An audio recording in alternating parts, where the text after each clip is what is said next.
各位线上的同学，大家晚安，大家好，欢迎大家来参加读书会。今天晚上我们读书会的主题是“天生我材必有用”。这是一句耳熟能详的句子，是诗人李白讲的。他的全文是：“人生得意须尽欢，莫使金樽空对月。天生我材必有用，千金散尽还复来。烹羊宰牛且为乐，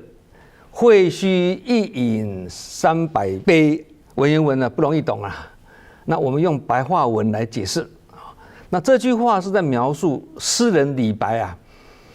尽管仕途不顺，屡遭挫败，然而还是保持一派的潇洒自在哦，意气风发。尤其啊，这个诗中这2句话“天生我材必有用”啊，“千金散尽还复来”啊，这2句特别令人警惕跟觉醒啊。天生我材必有用的意思是说，上天生下的我一定有需要用到我的地方。那千金散尽还复来，意思是说，金钱用完了啦，以后还是会得到。这2句话是体现的李白高度的乐观跟潇洒。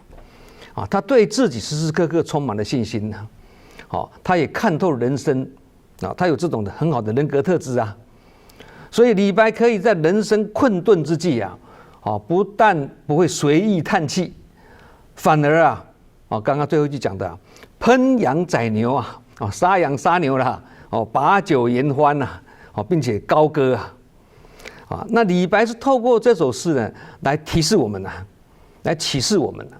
金钱对于人生的比重问题金钱虽非万能但没有钱万万不能嘛那金钱也是生活的必需品也是生活的现实面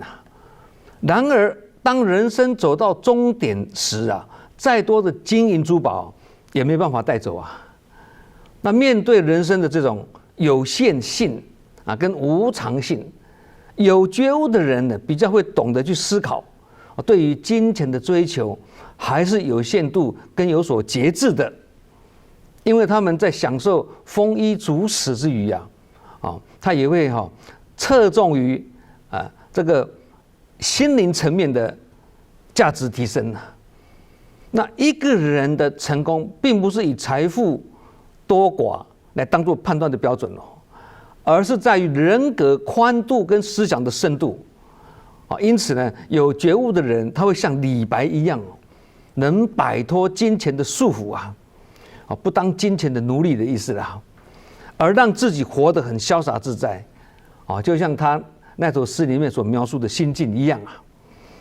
那虽然我们说天生我材必有用，但也是要看给谁用要怎么用。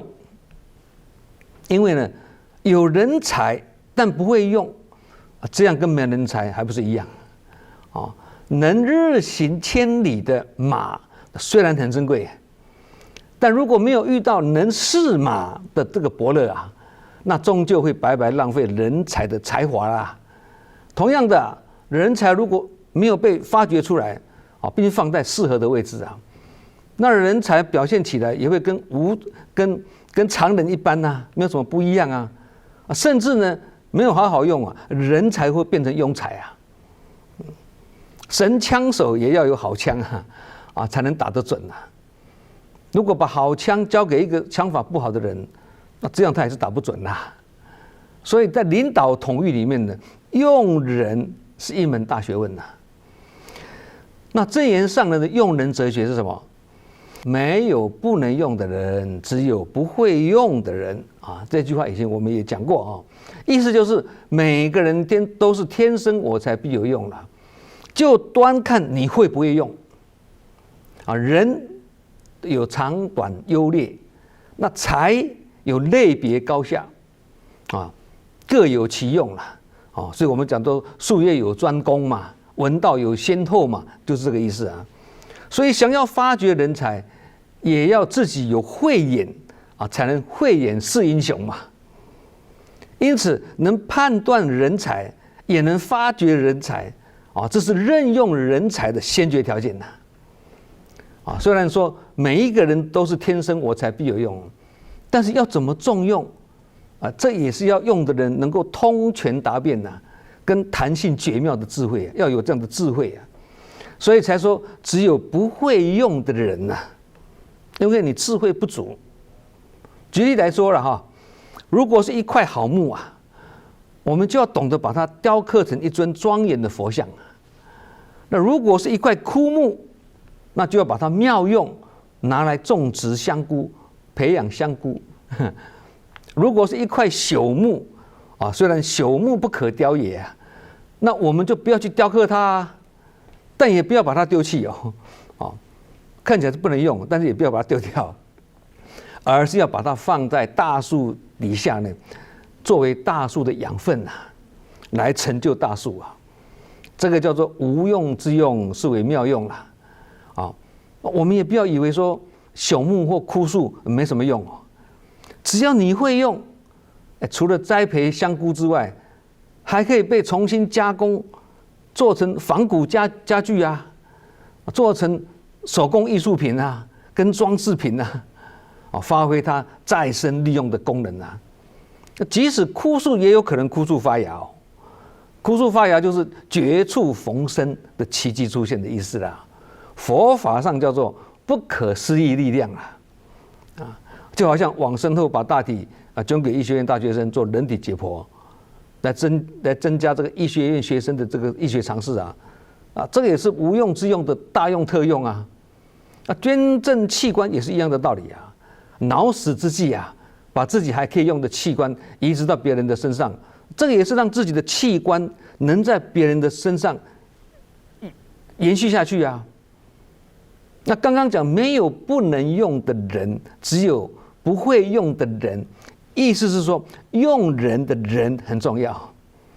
但是如果碰到不会用的人，让我们感觉哎呀怀才不遇啊，或感觉自己英雄无用武之地啊，那个要怎么办呢？这个也是值得我们去深思的一个课题啊。这个时候被用的人要自己自求多福啊，才不会感觉自己遇人不淑啊，或感觉被埋没人才啊。所以这个时候呢，就要把天生我材必有用拿出来自我激励啊。怎么激励呢？好，花若盛开，蝴蝶自来；人若精彩，天自安排啊。把这几句话记起来，当作座右铭啊。同时还要自我提醒哦，有时候我们自己认为怀才不遇啊，其实是我们自己怀才不足啦，不是别人不重用我们，而是我们没有被重用的实力跟条件呢。就好像我们在阳台放几盆花，或在花园里面种了一些鲜花，这样蝴蝶就会翩翩而来啊。如果不是这样子做，刻意用那个网子去抓几只蝴蝶回来啊，这样无论你把它抓回来的，无论你把这个抓回来的蝴蝶放在哪里啊，都不是很自然的事情，是你去硬抓来的嘛，不是它自己飞过来的嘛，这个就不会有美感啊。好，所以这个也告诉我们一个道理啊，生命中的一切所愿，与其刻意追求，不如自动吸引这也是一句很经典的人生真谛哦。因为刻意追求就会有患得患失的心理啊，也会有求不得之苦嘛。那自动吸引呢就会近则悦，远则来啊。这句话我们已经常提过了那佛说有求皆苦啊，无求乃乐，就是这个意思嘛。所以要从自己内在的充实做起啊，从内心的修养做起啊，要先安住自己的心，不必急于外求啊。只要自己的磁场好啊，能够吸引正面的能量啊，就好像一个人的心中有爱，那自然就会人见人爱嘛，也自然就会有好人缘啊。因为亲近你的人会感觉很喜悦，那离你远的人呢，也会想来靠近你。那刚刚讲近者悦，远者来，就是这个意思嘛。也就是靠自己的好人缘呢，而做到怎么样？自动吸引啊，自己能做到自我充实、自我提升啊，这样就是在自己重用自己嘛。那不必靠别人重用啊。不是别人的重用不重要啊，这个也是要弄清楚啊。不是别人的重用不重要，而是自己要懂得重用自己，这个更重要。这个就是佛法上所说的，不是他归一，而是自归一呀。归一自信三宝啦。那这个道理我们懂了呢，我们自然也就能体会，与其要别人对我们重用，不如我们自己先自重。别人已经对我们不重用，而我们自己又不自重，这样人生的路会越走越沉重。不管别人有没有对我们重用，只要我们自己很自重，则无用之用也是妙用，因为天生我材必有用。所以有没有被重用，不是决定在别人哦，而是决定在自己哦。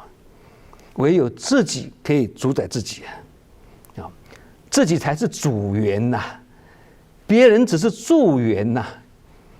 这个主副之分不一样啊。其实别人有没有对我们重用也是一样哦。如果自己太轻浮又不庄重我刚刚讲了，别人有没有对我们尊重也是一样啊。自己如果太轻浮又不庄重这样绝对很难得到别人的尊重。所以孔子才会说啊，君子不重则不威嘛。也是要从自我尊重做起啊，自爱啊，从自己本身去下功夫啊，才说嘛，君子务本，本立而道生，自己就是本嘛，君子都是检讨自己、修正自己、充实自己做起啊，那其实这个就是天助自助的道理啦。什么叫做天助自助啊？天助自助是一句强调自我主动性跟自动性的英文的格言呐。英文叫做 Heaven helps those who help themselves。这句话是用来激励人们的，要先自助，才会得到天助，才会得到人助。也是一样的意思啊。也就是老天爷或别人要帮助你，也是要你懂得先帮助自己的这是不断的，就是不断的反省自己、检讨自己、充实自己、提升自己嘛。这样就是在帮助自己。那老天也会帮助这样子的人。那些自暴自弃啦、妄自菲薄啦、不懂得改善自己、充实自己的人呢，自己都已经不重用自己、不器重自己了，别人也很难去重用你啦。这个时候，老天爷或神仙来都帮不上忙。农夫牵的水牛，那是水牛有在走，农夫才有办法去牵着它一起走。水牛如果一动不动躺在那里，这个时候农夫就无法看追谷没办法牵水牛。农夫只能牵水牛，无法拖水牛条件就是水牛自己要有在走了，有在动了，农夫才能助他一臂之力了。那老天爷要助我们一臂之力，也是这样的道理举些例子来讲，大家更清楚当你跌倒在地上的时候，别人伸出救援的手，请问你是要瘫在地上原地不动呢，还是赶快抓住别人的手，努力把自己撑起来呢？答案应该很清楚了。每一个人的一生都难免会遭遇到低潮或困顿。那当救援到来的时候呢，我们如果在原地不动，那这个困境也会停滞不前所以很多事情都是要自己先我愿意，再加上别人推我们一把，那才能创造往前迈进的机会如果你选择躺在地上自我放弃，那你就要自己承担悲惨的后果啦。小孩学走路就是最好的例子。刚开始第一步难免会害怕犹豫嘛，也没有经验那这个时候父母一定会在旁边拍手鼓励啊，加油加油，对，或者扶着孩子啊，牵着孩子往前呐。那最后父母会尝试怎么样？把手放开啊，让小孩自己走啊，迈开属于他自己的第一步。会走了，成功之后，这个孩子就越走越起劲了，越走就越顺利的嘛。这个都是来自他愿意尝试啊，不怕摔跤啦。相信大家都有这样的经验嘛。去年10月啊，慈济举办这个陆金藏演艺嘛，也是一样的道理啊。刚开始困难重重，又要参加读书会，又要背熟经文啊，又要彩排，好不容易彩排排练好了啊，队形又改变，重新来过。那这个时候难免会有一些怨言嘛，啊。然而当嘴巴喊出"我愿意"的时候呢，情况就随之改观了。因为要改变，就要从"我愿意"开始。我愿意就代表一份主动跟自动的意愿呐，而主动跟自动的态度将会带出更大、更具变化性的未来。因为主动跟自动代表了怎么样？情跟诚啊，热情跟虔诚啊。所以任何事我们有情跟诚啊，我们就会心甘情愿的付出，欢喜的付出。那这个就是天助自助了。自己先自助、自重、自信、自愿，人家才会对你重用啊。每一个人，只要你有心要学习呀，也很用心学习呀，不管根基立顿，都有可能成为可用之才。那不止用人的道理是这样，用法的道理也是一样啊。会用法的人，他会把方法变成妙法；那不会用法的人呢，即使大法在他身上，也都没办法。因为所闻之法会变成法执，越有法，反而越执着，变成佛模佛样、佛理佛气啊，这样就大事不妙了。那不管是企业或者是志业都会认同一个观点就是跑错方向的天才，不如跑对方向的庸才啊。很有才华才干，但用错地方造成的越精进越偏离正道这样代志就大条咯有一句话说强将手下无弱兵为什么？因为既然是强将，必有其强项他懂得集思广益、察纳雅言他懂得知人善用，所以能让人尽其才人事其职而他的手下，因为人人有机会自我发挥负责人都给他机会充分授权让他能够自我超越、自我突破从中培养出信心出来，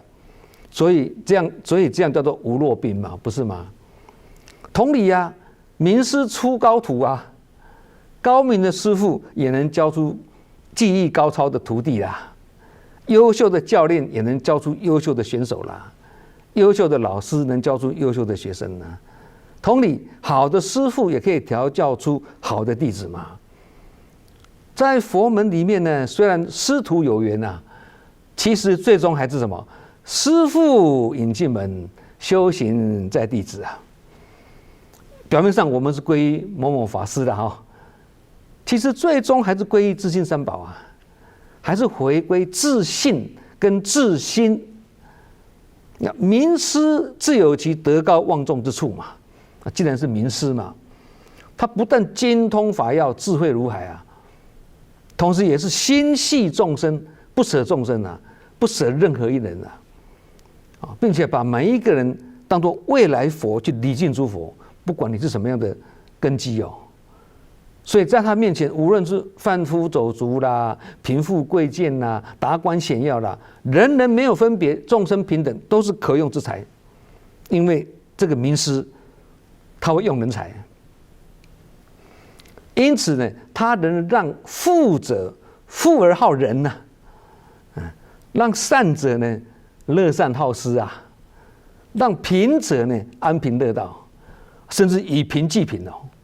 所以人人不分根基深浅利钝呢，都是可用之才啊，都会被重用啊。这样就是用生命走入生命啊，让人人都成为人间活菩萨。所以才说名师出高徒啊。无论是强将或者是名师啊，他们大都具备了才德兼备跟智勇双全的领众特质啊。对人与事的运筹帷幄呢，自有其过人之处啊。在用人或处事之上呢，心念上他不会有人与事的好坏偏见跟武断，他更不会有分别心的。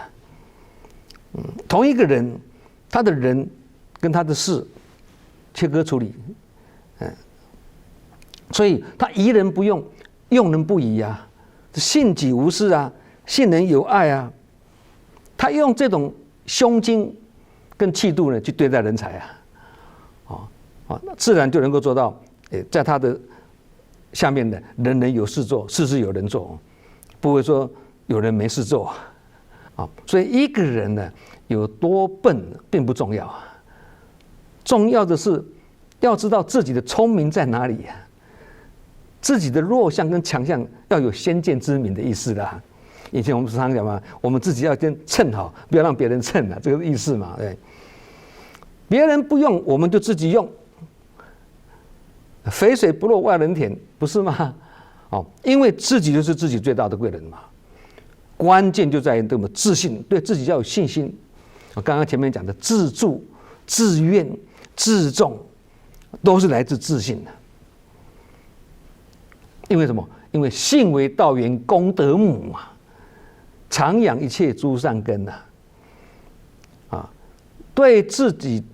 有自信，才能产生正能量啊！这个信根刚刚讲信为道源，功德母，这个信根呢，就是道业跟力量全源呐，很重要。以前我们有分享一个例子嘛就是说连孩子考最后一名呢，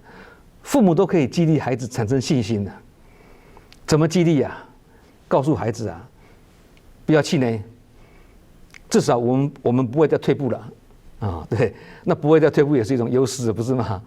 因为只要你在努力，你就有很大的成长的空间进步的空间不是吗？更何况不会读书或不爱读书也没什么大不了啊。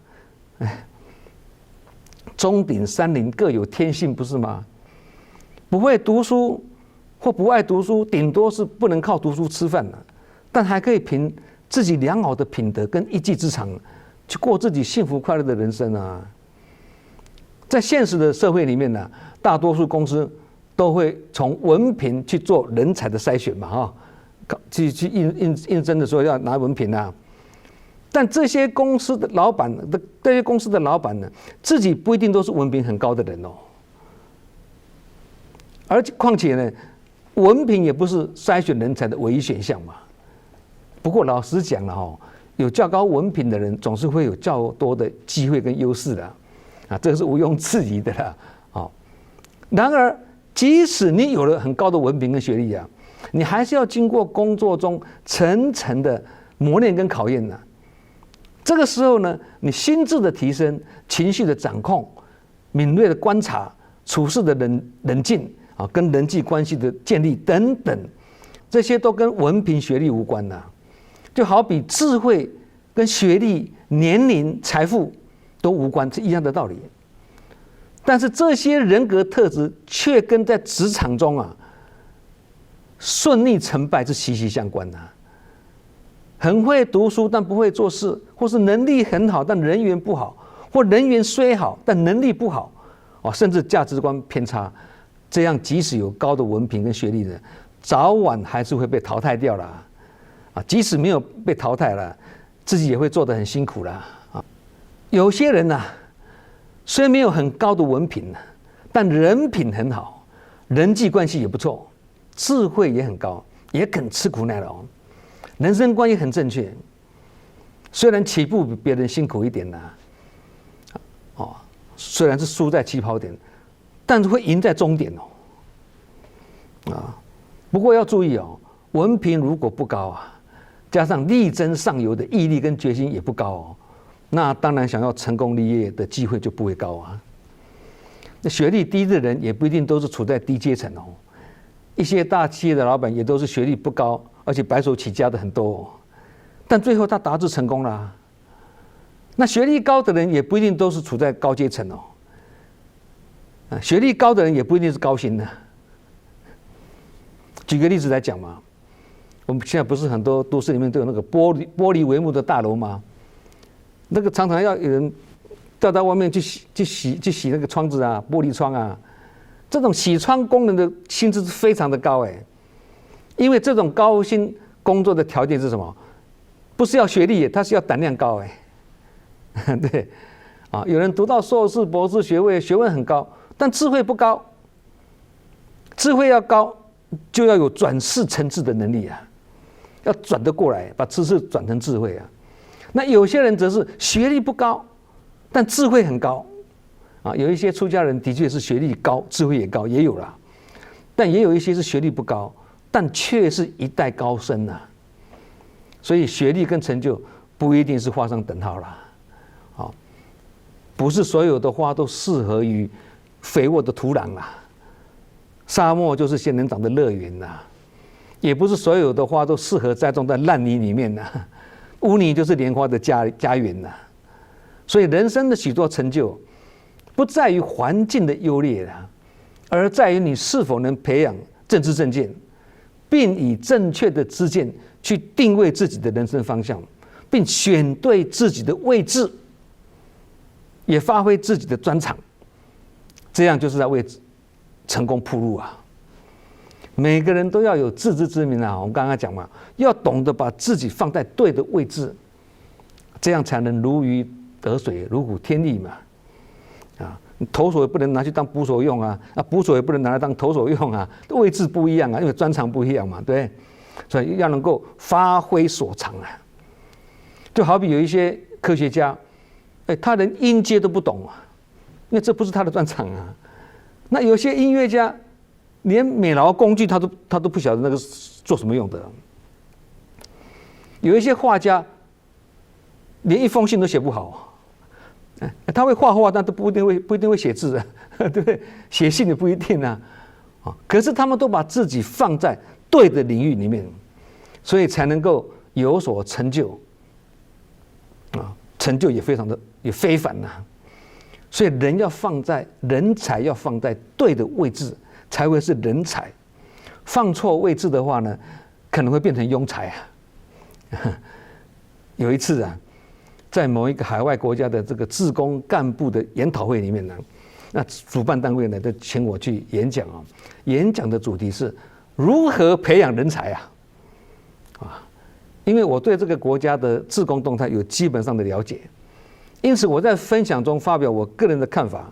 我分享就说到了，其实啊，不能只讲如何培养人才了，这样只讲到一半而已了。同时要注意如何不失人才啊，两个加起来才会完整呐。因为培养人才跟留住人才同等重要啊。如果没有一套很好的机制去储备人才跟留住人才啊，即使你培养了很多人才出来，最后也是进来的多，离开的也多啦，甚至进来的少，离开的多。那这样入不敷出啊，就很麻烦了。就好像一个人呢收入很少，那开销很大，那这就是危机啦。那解决的办法是什么？开源节流嘛，一边要开源，一边要节流，双管齐下嘛。那套一句正言上人的开示，就是说，古为爱国啊，讲志工或人才了哈。古为爱国，新的爱科啊，就是新进志工跟资深志工都要能够留得住啊。也就是一边菩萨大招生，一边菩萨不流失啊，双管齐下啊，才有可能见效嘛。以前我们也讲过个例子啊，不是吗？水桶已经破洞啦，你再怎么灌水进去，最后也是流光光啦。因此要确保这个水桶不漏洞，这样水灌进去，储水才会见效嘛，不是吗？同样的道理啊，这个上次我们也讲过，我们再提一下了哈。诸恶莫作就是让水桶不漏水啦，止恶防非嘛，就是让这个水桶不漏水。然后再来众善奉行，就是一直往这个水桶里面呢加水，往功德海里面加水，先做到诸恶莫作，再来众善奉行，这样才能够累积到无漏的功德嘛，所以这个是有先后顺序的，不能颠倒了。一颠倒过来就变成有漏的功德甚至呢，众善奉行的少，那诸恶莫作、诸恶造作的多，恶业大过善业，那这个就是善小恶大，入不敷出，赚的都不够赔了不要说有漏的功德，可能连功德都没有，都谈不上好，我们言归正传了有健全的人才储备计划跟机制让人才能够知人善用，唯才是用也能人尽其才，人事其职这样人才才会近者悦，远者来上次我们有提过这个了人才才会生生不息那这个中间呢，又牵扯出一个问题值得我们去探究就是才跟德的问题有才无德，虽然有才能跟有才能，但是没有德恨这样无法以德服人也是无法做好领导统御的工作那有德无才呢？虽然有德恨，但是没有才干，没有才华这样也是没有办法把事情做好了所以要努力学习才德兼备那领众需具备才跟德嘛，才德兼备，那无事不办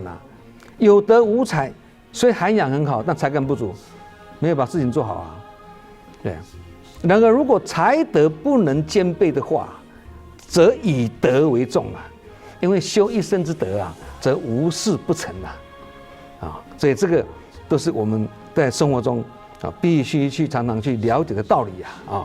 好，我们今晚的读书会天生我材必有用就分享到这里祝福大家福慧双修，法喜充满。我们下周同一时间再见。